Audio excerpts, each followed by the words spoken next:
All right, thank you for just being on another version of Prolific's Connections. I am your host, Prolific Jones, and today our guest is Julia Royston.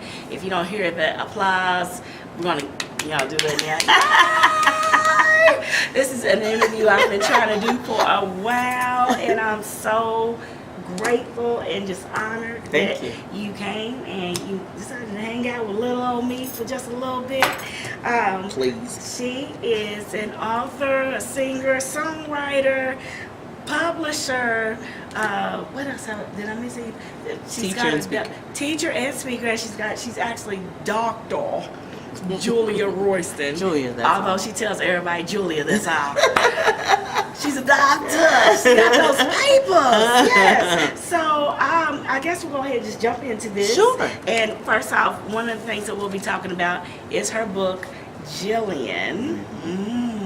And I will say that I've not been able to actually read it because you know how life happens and everything. Sure. But just from the cover of this book, it looks as though it's going to be a delectable book to read. So, when I finally get to sit down and rest, I'm going to have some juice that the Lord may make into something else, and have my blanket, have my snacks going on. And I'm going to enjoy this book. So, Miss Julia, thank you again. And let's start with, when did you realize you were a writer? Probably when I had my first book in my hand. I'm an avid reader and have been for a long time. By trade, I have 2 master's degrees in library science, so I've been around books. Thank you for being in this beautiful facility. But I've been around books a long time, but I never really saw myself as an author, a writer, my own book with my own name on the front. No, never really did. Struggle with writing, not much struggle with expression, because I do sing and I do speak a lot. But really, as a writer, struggled from the high school to college area. So that just kind of went out of my mind. But when I had my first book in my hand, I said, okay, I think we can do this. I really do. So it took kind of a traumatic experience. I went through a divorce and started writing as being very therapeutic for me. And so from there came poems, and from there came my first book. So once I had my first book in my hand, I said, I think I can do this. I really do. So that was kind of the first inclination. Some people know it younger. If you do, that's a wonderful thing. You don't have to find out late in life like I did, but it was wonderful when I had my first book in my hand. Well, I always say everything happens when it's supposed to happen and for whatever reason. So I received that. Hey, I'm just saying I've had to accept that for myself. I received that.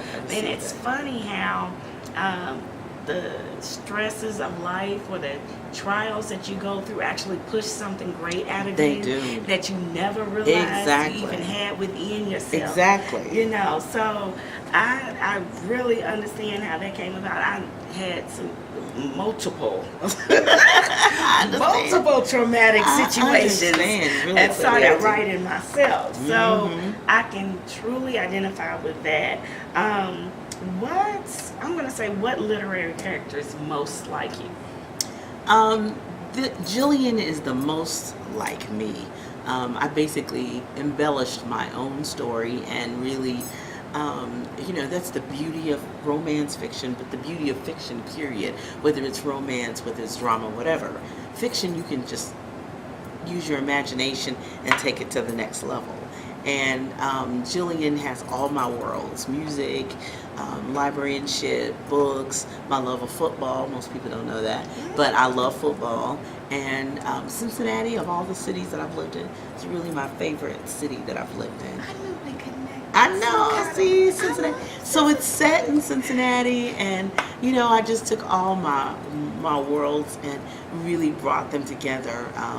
So the single woman, professional, really kind of doing a little bit of everything, involved in church, community, all of that. But where's the love? I mean, where's my boyfriend? I'm not ugly. What's going on with me?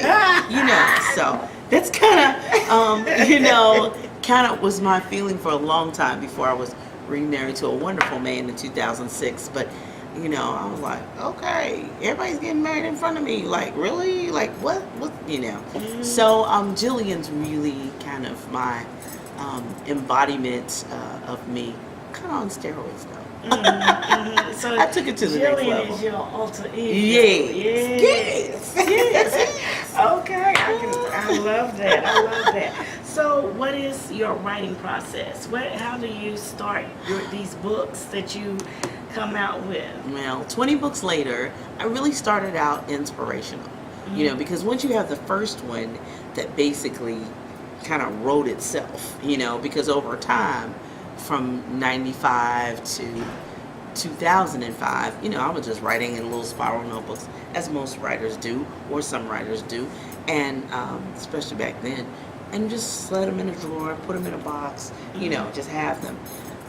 So that really kind of just, it's like putting the pieces of a puzzle together. But now, after 20 books and contributing to 3 others and Music Seed, the process is a little bit different. At first, it was all about, oh, God's giving me an idea. Oh, I get it in the shower. I may get it when I wake up. I may hear it in a dream. I may get it as I'm riding to work, because it takes me 45 minutes from my regular day job. So I may get it as I see something in church, inspired by something else, TV, something. But now I can really kind of sit down and say, what's the message I want to deliver? What do I want to talk about? What do I want to say? And something comes to me and says, you know, you want to talk, then I just start to outline as I work through some of my other authors, you know, working through the process. What's the message you want to get? Because I think, you know, I love the creative process and enjoy it all. But then in the end, when somebody has my book, I want them to have a takeaway. I want them to come away with being inspired, informed, encouraged, enlightened, that it be a two-way process. And I realize people, you know, have that traditional, I got the book, I'm in the bathtub, I'm in the bathroom, I'm on the couch with my Afghan and my hot chocolate and la la la la la. But then still, in some books, you need a response. You want a response. What's it? What those words, all those words written down, what does it mean to you? So it's gone from being totally inspired to a thought coming in my head, God saying, I want you to write this. And I'm like, for real? Who's going to read it? Who's going to buy it? But, you know, and then obeying to him giving me another idea. And I'm like, what do I do with it? And, you know, he said, after 20 books, you figure it out. You know, you keep thinking about it, keep praying about it, and then it'll come to you. So it's evolved over time from that, you know, getting everything spoon-fed to me to now, you know, walking through the process. So it's evolved. Well, just as your books inspire others, such as myself, what authors have inspired you to write? Oh, my father gave me, when I was 12, Langston Hughes. And oh my gosh, A Dream Deferred, and you know, just all those wonderful poems. But I still didn't say, oh, I'm gonna write one of those. No, I just thought, oh, I like that. You know, different genre, different book, different everything. And Maya Angelou, of course, is and Nikki Giovanni. I mean, you know, those are just the great poems. You know, just pretty much everybody who's out there. I just love to read, love writing, and any of the romance novels. I mean, whether it's urban fiction, any of them. You know, I'm just a student of reading, period. Anything I can really get my hands on. I really don't have the favorites besides maybe those top 3 as far as poetry, but anything, you know, I could probably start pulling something off the shelves of this library right here and just sit down and read. I'm a very fast reader, so that makes it good looking at other people's manuscripts. But I just love it all. I'm a student of it all. And now you just mentioned looking at other people's manuscripts. Yes. So what is it that you do that has you looking at other manuscripts? Well, in 2010, and I know we're going to probably talk about this later, but I own a publishing company. As a matter of fact, I own 2 publishing companies. BK Royston Publishing is my first publishing company, and yes, J.C. Jones is one of the BK Royston Publishing's authors, and it is more faith-based and what I call family-friendly. book. That's kind of where I started with the inspirationals, devotionals, very empowerment, very inspirational books. They're not all necessarily preachy or churchy, but there's some children's books with good morals, the poetry, the all of that. So that's the first company, and my latest company is Royal Media and Publishing. And in 2010, I was at an event and displaying my books, selling my books, and a young lady walked up to me and said, I really like your books, so I want you to do the same thing for me. I was like, maybe tell you how I did it? Mm-hmm. She said, no, I want to pay you to publish my book. Well, I didn't have a business card except for me and about my singing. I was not in the market to publish anyone's book. So I like this person, and I'm like, okay, if you trust me to do it, She said, well, I see your books here. I know you can do it, so I just want you to do it for me. So she basically was the first person, Cheryl Turner, was the first person who entrusted me with her book. And then 25 authors later, that's the reason why I'm looking through manuscripts and receiving manuscripts and looking at them I have a different hat on. I have the publisher hat is totally different than the author hat or the creative hat that I wear. As a publisher, you got to be able to sell it. Mm-hmm. And then you got to connect what the author's writing with their sellability. Mm-hmm. And, that takes a whole nother aspect to it, the writing, as opposed to just, I just put it out there. I just wrote it out there. Here it is. Like, that's just part one, Mm-hmm. Got a book, want to read it? There you go. So, yeah, I love that answer that you just gave me. I was like, I always got to make a song, something out of anything. I'm sorry. Let me go back into my prolific mode. But let's see. If you could cast your characters, say in Jillian, in the Hollywood adaptation of your book, who would play the characters? Ooh, the woman. Let's start with the woman first. Jill Scott. Because she's, she's a little big sister. I don't want a little skinny chick, no. Till Jillian's, she got a little meat on her bones. Mm-hmm. The man, he's chocolate. Moore's chestnut. Yes. Hello, hey.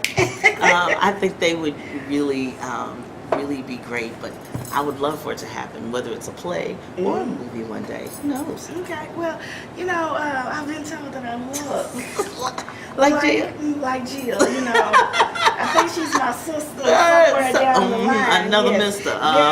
Yes. So if we can't get Jill, I'll call you. Jones will be more than willing to take that place for her. Yes, I will call you. Okay, so let's see. What do you consider to be your best accomplishment?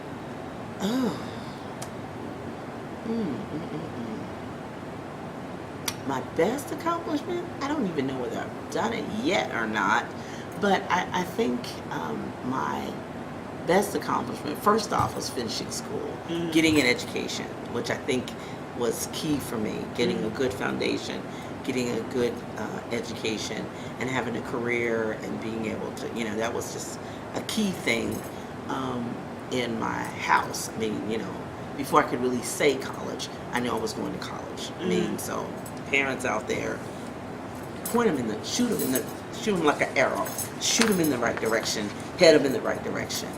My other thing is business, being in business. The entrepreneur bug has bit me hard, and that comes straight from my father. He was a teacher by day, and then my mother ran the business by day, and then they were both in business at night. So the entrepreneur bug has really bit me hard, and I really want to do it with integrity. That's just really my goal. And if I feel like there's going to be a major, problems arise in business, but if it's going to be a major issue, I will give you your manuscript and your money back. I don't like, I really strive to be a woman of my word if I can help it. If it's not a flat tire or a blizzard or a tornado or a storm. A person of my word and a person of integrity. And I believe that is one of my business principles for myself. I don't know about anybody else, but I believe if you strive to do the right thing and do it in excellence to the best of your ability, the business will come, the money will come, the recognition will come. It may not come as fast as you want, but it will. It will. Somebody will recognize it, somebody will see it, and it will happen. So I think really striving to be a woman of excellence and integrity in business is really key to me. And you know, when it comes down to the entrepreneur bug, that to me I feel like has been ingrained through us throughout the centuries, you know. And remember that movie, the Rosewood, the movie, not the sitcom that they have with our actor Morris that's going to be in Jillian. Once we have it as a screenplay, movie, or whatever the case is. Yes, me go ahead and get that on in there. You start that right now. That's my next project. Thank you for giving me another assignment. But yeah, I think that has been something that we have lost along the way, because you know we were made to work for other people. So some people still have that in them, but I really feel as though if we were to go back to those skills that mindset, you know, that would help a lot of our community. By and large. So that entrepreneur bug, it needs to bite everybody. I don't think there should be any medicine. No. That can heal that bug. And you know, and another piece too is that, you know, passing it on to the next generation. And that whole entrepreneur bug is, you know, requires work and it requires sacrifice and it requires planning and positioning and marketing and relationships and collaboration. It requires a lot of your energy, time, and effort to be able to do that. And some people just don't want to put forth that effort, and that's fine. But you know, I tell people all the time, I do have like little control issues. Yes, I've worked a 9-to-5 job for years, and will be until, you know, something else a different opportunity comes along. But I do know how to. No, I want to control my own pathway, and I think as I get older, I'm even more so wanting to dictate and control how high I go, how far I go. And people don't understand how limiting some situations are in. Yes, you got to pay your mortgage. Yeah, you got to help your kids. And yes, food on the table is clean. It's important and essential for life. But at the end of the day, what are you passionate about? What do you want to do with your life? What directions you want to head? Because as we can tell over time, the sky really is the limit. If you're willing to put in the time, the effort, the motivation, just put in the work. Just do the work and it'll happen. Okay, great. So what writing advice do you have for other aspiring writers? You gotta love it. You gotta want to do it, and you gotta love it. This whole it keeps me up at night, and it wakes me up early in the morning. even if life happens, which we said earlier, even if life happens, you need to write down 5 minutes a day, 10 minutes a day, an idea, a thought, a sentence, something you should be working on or thinking about. If you really want to write, if you're really committed to it, you'll find the time. You will. And you can't tell me that you won't. Excuse me. You will find the opportunity. It will happen if you really love it. Now, the writing bug is another one, like the entrepreneur bug. I'm always thinking about the next project and always working on a project and always wanting to do the next project. Is because I love it. It's very therapeutic for me. It's a great outlet for me. And I love the creative process, as I've said before. But you'll find the time, you'll find the opportunity, you'll find the outlet to do what you love. You don't really love it. You kind of like it. You may want to half date it, but you really don't love it. When you love it, you'll keep going. You'll keep going. You won't stop. You won't stop. So, and we already talked about BK Royston. So, as far as the publishing company, if they want to get in contact with you, any Sure. of these aspiring writers that Sure. may be looking at this show right now, how can they get in touch with you? Well, first off, I have a website, www.bkroystonpublishing.com, as well as Royal Media and Publishing, and that is MEDIA, 2 A's, AND, publishing.com as well.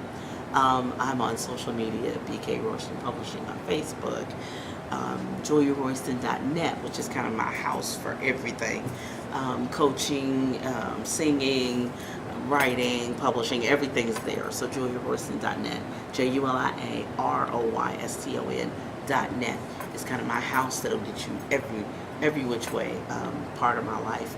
And hit me up on Facebook, Instagram, LinkedIn, Twitter. I got 3 Twitter accounts, so you can find me. J. Royston Worship, Julia A.K. Royston, BKR Publishing. You can find me. I'm out there. Just look me up, Julia Royston. So she's very accessible. There's no way that you can't find her. No, and my phone is on the internet, so Hello. She's gonna pick up the phone when you call. Now, don't do the bugaboo thing. I'll say that, but call her. She will. I can guarantee you, from experience, she will help you with getting that book out there. So let me finish up with these next few questions. Do you have a favorite conference you like to attend? Well, it's probably going to definitely change.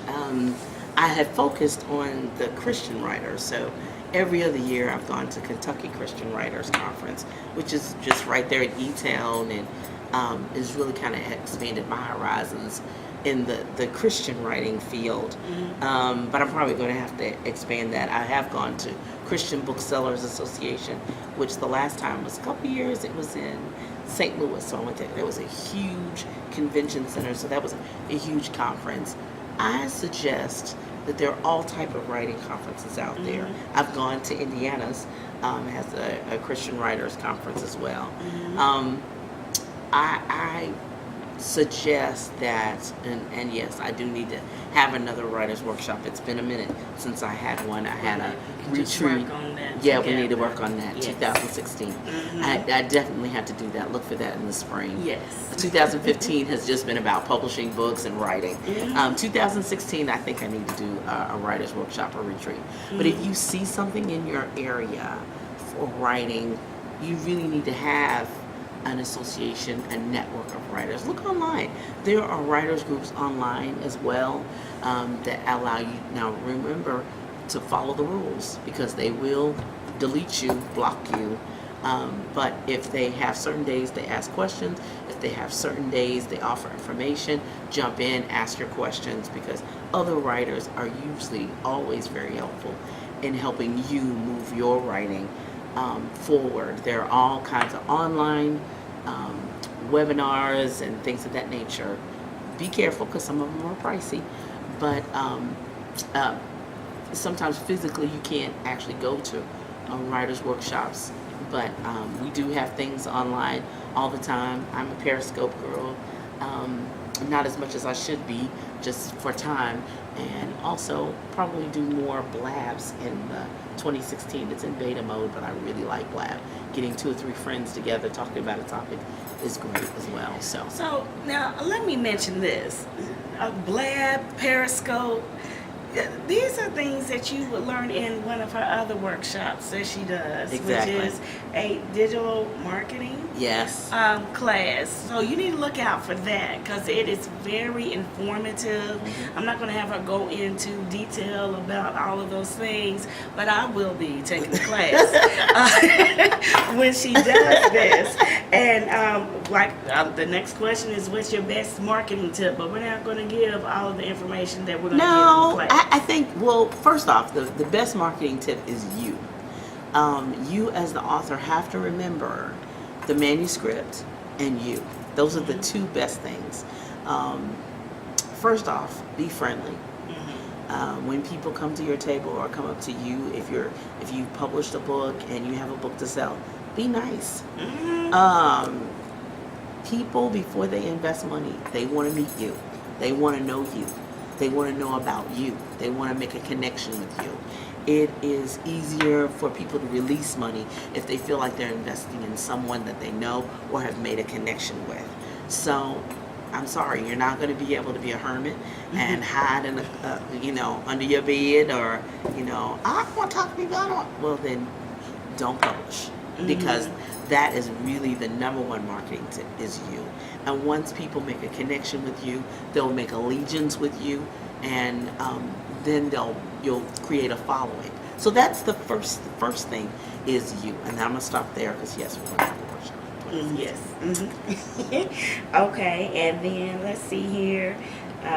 What is your least favorite part of the publishing writing process? Marketing and promotion. Marketing and promotions. Now, is that because sometimes people don't push it out enough for themselves? Yes. And then, I'm like this. I'm like, well, there's the book. Don't you see it? Yes, Why I gotta convince you and beg you to buy it? Exactly. Just look through it and you just decide. I mean, but it's not that way. I mean, you still have got to invest in marketing promotions, period. You got to say, buy my book. Now, I can't say it every day. I can't put it on social media every hour of the day. But eventually, if people don't know about it, how are they going to buy it? If people don't know it exists, how are they going to even know to even think about buying it? How are they going to know if they don't know? So, I mean, it is what it is, and that's my least favorite part. My most favorite, of course, is the creative process. I'll talk about that a lot. Oh, I love it. Twists and turns, and the layout and the design of the cover. And, ooh, how are we going to, and oh. But, what I think of that, too, as far as the idea and the creativity and stuff of it, I call it being pregnant. Yeah. I'm just going to tell you, is you are pushing this idea out. You are birthing this idea. Yeah.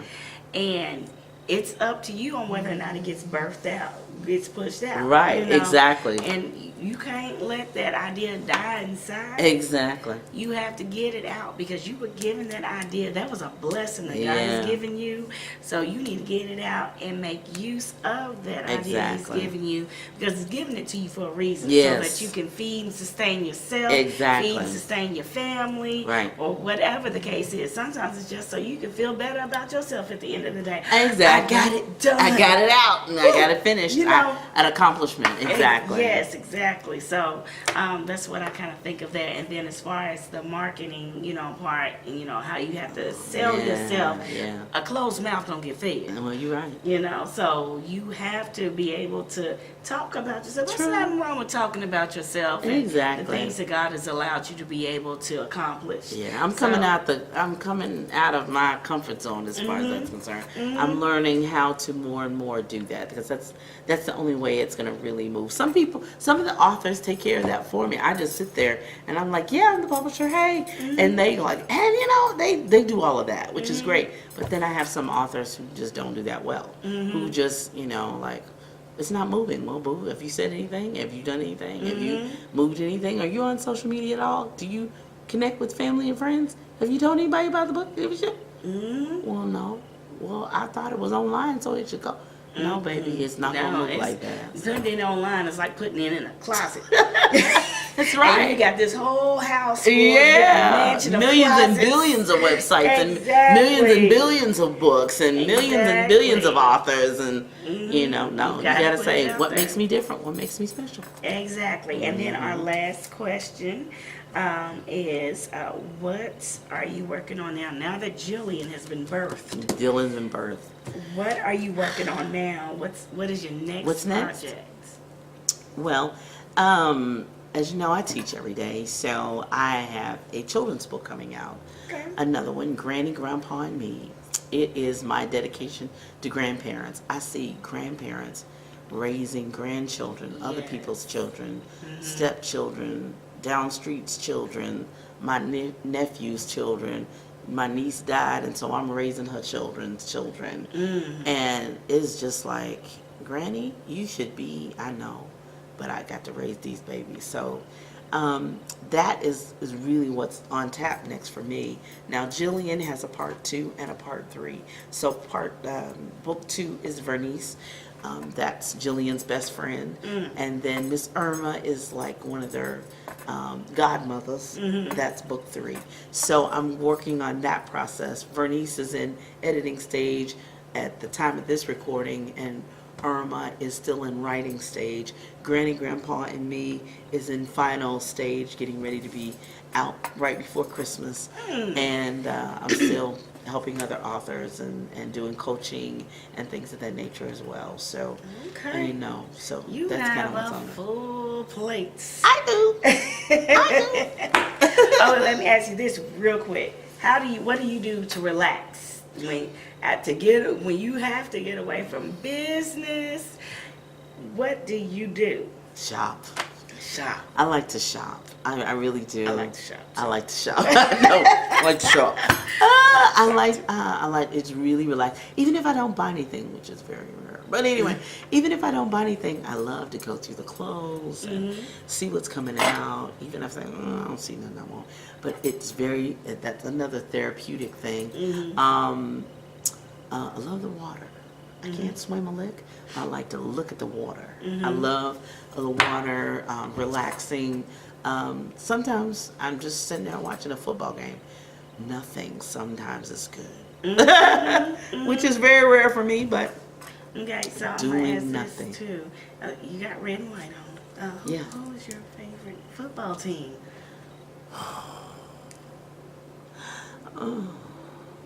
Red, white, and black is BK Royston Publishing's colors. Yeah. Okay, I'm right now. Is this? I'm a UK grad. Okay. So, when U of L and UK are playing each other, I have to root for UK, which is my alma mater. But I'm a different UK fan in that if U of L's playing somebody else, I can root for U of L.